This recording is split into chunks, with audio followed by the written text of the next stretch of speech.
Um, Good morning, everyone. I am Miguel Fiol, and I'm part of the medical school faculty. And together with the law school, the Office of Immigration and Refugee Affairs, and other organizations, we are sponsoring this symposium. Welcome and good morning. Bienvenidos. We're very happy that you're here. Estamos muy contentos que están aquí. There's a number of people online as well, approximately 45 people, and they're also being part of the symposium in the virtual mode. In the name of the organizing committee, we welcome you to this first of a series of migrant issues symposium, From Border to Belonging. We wish to thank all the organizations who have supported this effort, especially the University of Minnesota Law and Medical Schools, the Office of Immigration and Refugee Affairs of Minneapolis and St. Paul, and many other organizations who have worked to make this a reality. Please sit down so we can sit. Please sit down. Thank you. Okay.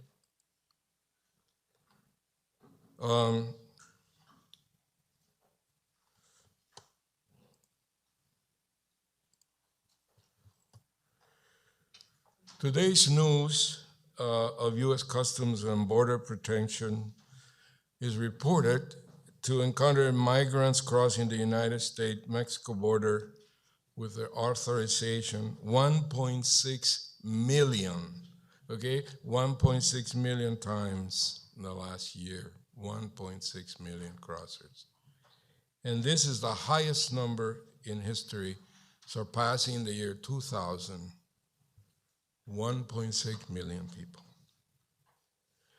This symposium came out of an event that you're all familiar, which occurred last winter, when we were all very shocked and indignant and appalled when the news of a terrible tragedy of a family of 4 who crossed from Canada into Minnesota in the middle of winter, and they all died. And this is a tragic event, and we thought, how can this happen in Minnesota? Today, we will join our thoughts and our hearts to examine the medical legal consequences of migration in Minnesota and the issues of integration or belonging into community and how it affects all of us. We will review possible actions to resolve problems presented and make recommendations for public and private agencies on how to handle medical legal issues presented by migrants in clinics and other areas of public service.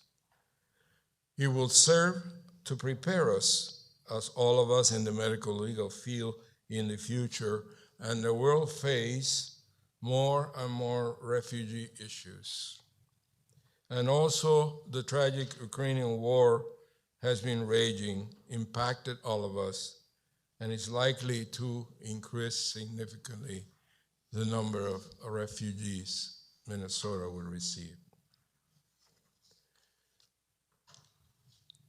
Before we officially open the symposium to scientific rigor and legal recommendations, we need to pause and acknowledge the human tragedies that their journey has produced in people of all nations, especially the Southwest region, the United States, Mexico, and lately Central America, and also Canada.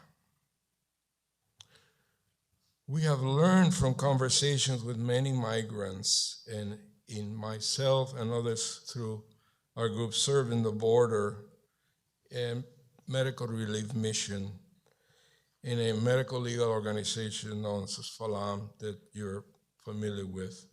We've seen the horrors of border crossing, and our organization has been involved in border medicine.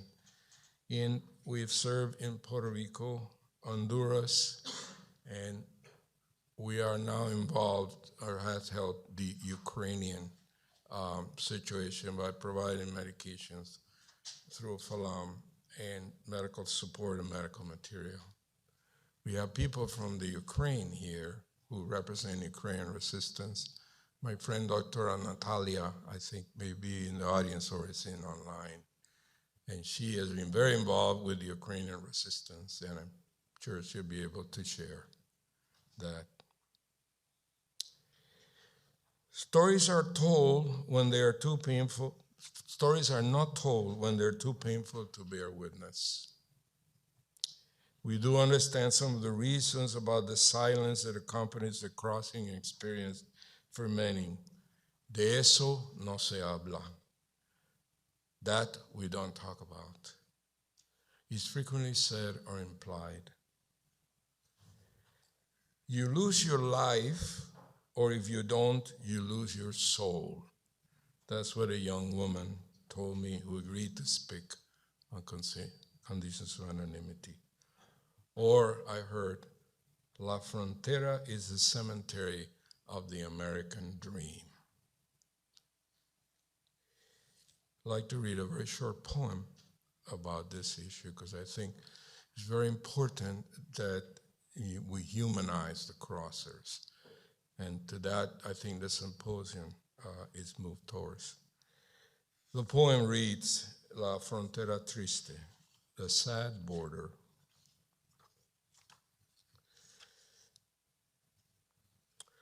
My heart is there on those starry silent nights when you cross the rugged terrain, your eyes fixed in your lonely star, 7 hungry siblings and a mom you left on the farm. I am in the adios from the farmhouse where mama hug and cry and send you off with your pack of dreams under your arm and the Virgen de Guadalupe in her hand. I am those frightened by the wild animals who cry in the dark night, Mama, don't let go of my hand. I cannot see you in the dark. I am with those brothers too sick from water from the floor they drank, for wondering if they will make it or just lay there and never be found. I am with the lovers from Puebla who did not make it across. She was sent home with money from their town, and they buried her alone by the farm where they heard kissed in so many warm nights. We are you, and you are us. And all of these dreamers and the good people who love and give to the max.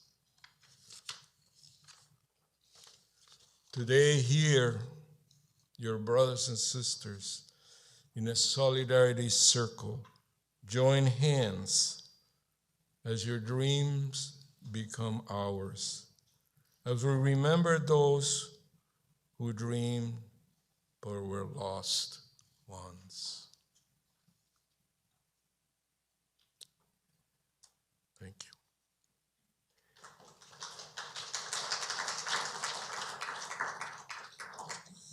Thus, let us be compassionate but firm, kind but analytical. Let us examine how this issue, not forgetting it's about humans, not numbers, about people, not robots, and with relevance to today's world status. Today, we're especially blessed to have as honorable speaker of this symposium the mayors of the Twin Cities and also the ambassador of the Mexican consulate. We welcome the city officials and consulate head with gratitude for their presence, highlighting the importance of this topic and sharing responsibility to community of residents that includes the migrant community. Mexican Consulate Ambassador Ivan Sierra will speak during the lunch activity. But now we'd like to introduce and welcome and thank Dr. Major Jacob Fry for being with us today. Thank you, Mayor.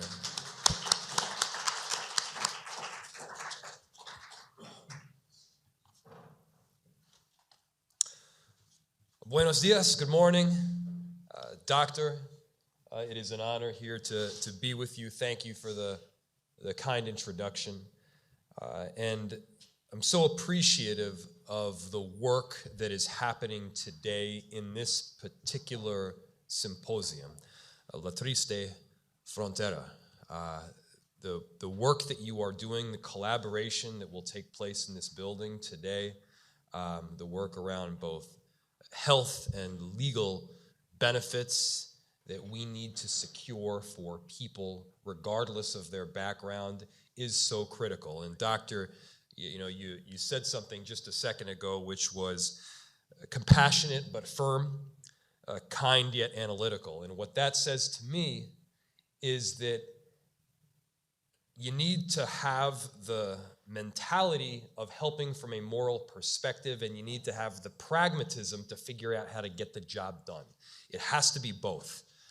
And what I appreciate about this particular symposium is you're bringing together the right people in this room to tackle some of the most difficult issues that are experienced right now. And truth be told, some of them shouldn't be as difficult as they are made. They shouldn't be as controversial as they are made.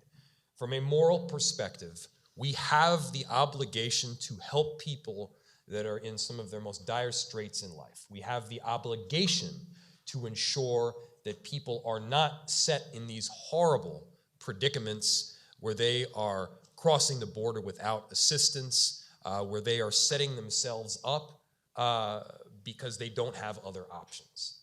People who choose to make these very perilous and dangerous journeys across the border do so because the situations that they would otherwise confront at times are even worse. The doctor mentioned just a second ago, either you lose your life or you lose your soul.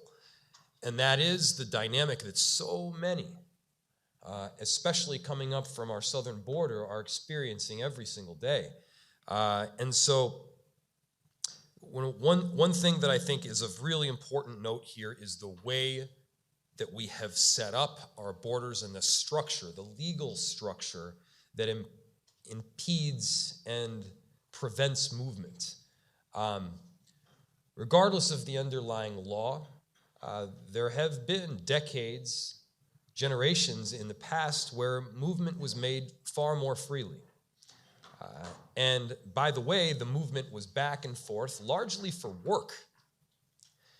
And right now, at a time when we have an incredible surplus of jobs, our economy is in high demand of workers in all different sectors: legal, medical, agriculture, health, social service, food and recreation, entertainment, you name it.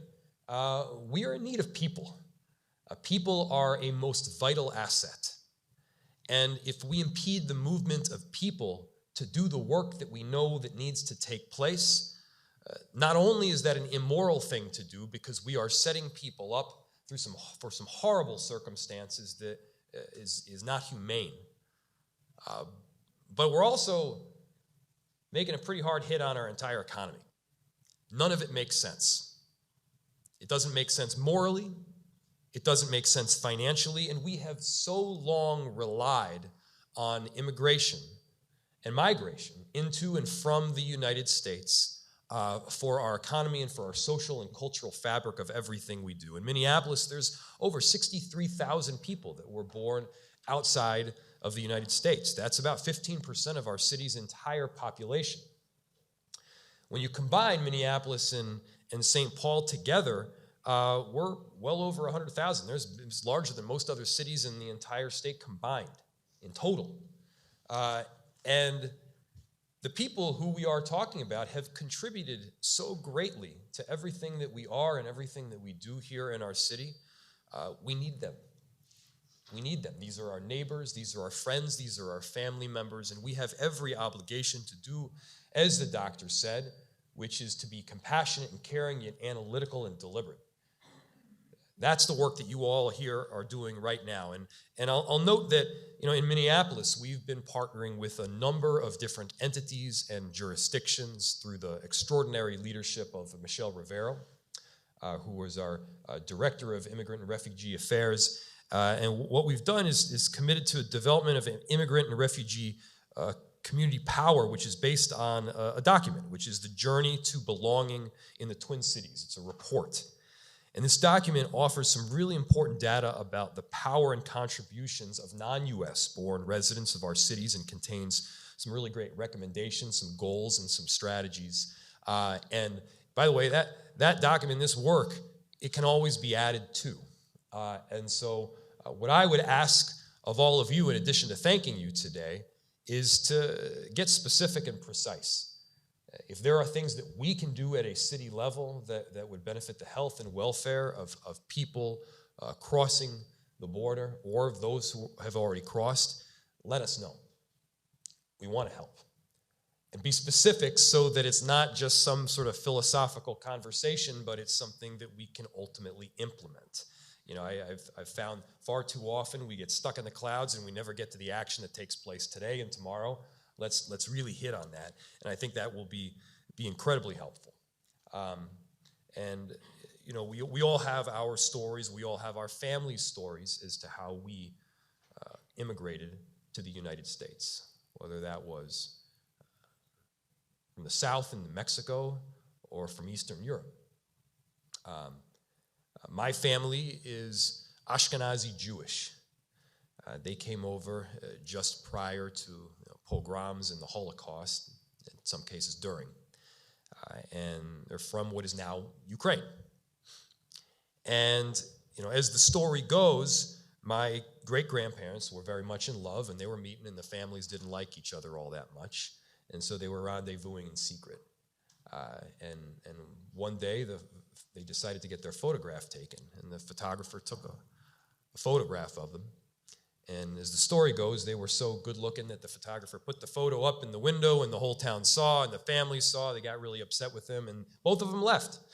They left, and there was political upheaval at the time, and they left to go to first Paris and then eventually New York City, started their lives in America, and years later, they wanted to see how their family was doing. And how they were doing is they were all slaughtered. The whole town slaughtered in a combination of the pogroms and a Holocaust, and they were put in a ditch. That was just, maybe 80 years ago. This is recent stuff. Still happens all the time. This happens to people throughout the world that need help, that are in need of refuge, that are in need of safety. And we, as the United States of America, perhaps one of the richest and wealthiest countries in the entire world, have an obligation to step up to help. We have that obligation from a moral perspective.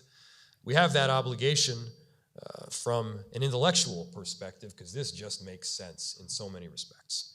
And so thank you so much for the work that you all are about to do today, the collaboration that will take place in this room. Thank you for the recommendations and the work that's put forward, and we very much look forward to partnering with you. Thank you so much.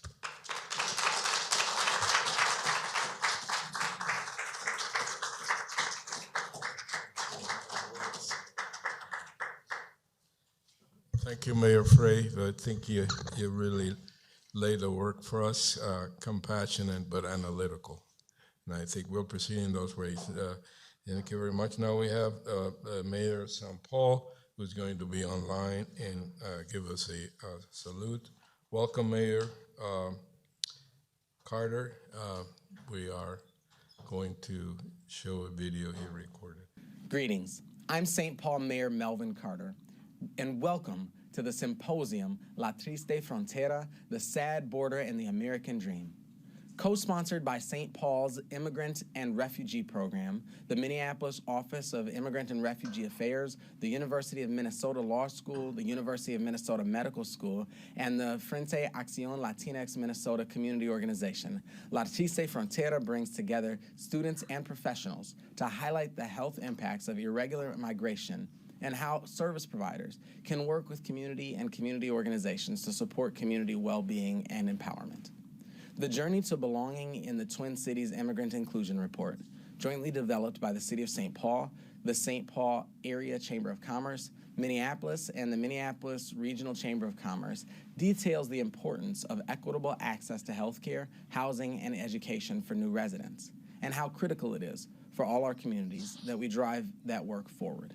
Today, we'll identify and share information about culturally and linguistically competent care providers and healthcare navigators, and promote trainings on trauma-informed care delivery and basic health information in multiple languages and formats. But the initiation of a dialogue to develop strategies for creating trauma-informed healthcare delivery systems that can heal and support our community is just the beginning. The City of St. Paul's long history of welcoming new residents into our community is a proud tradition we carry forward today. The well-being of immigrants and refugees are vitally important to the well-being of our entire city. Today, immigrants and refugees make up nearly 20% of our city's population. Immigrants make up 22% of the employed labor force and 33% of business owners in St. Paul. St. Paul schools have identified over 120 languages spoken in our St. Paul homes. As we work to create an even more safe, welcoming, and inclusive community, keeping this promise means ensuring our city remains a place where every resident can thrive and feel a sense of belonging because our diversity is our strength. Thank you for all that you do and helping us to carry that promise forward. Have a great symposium.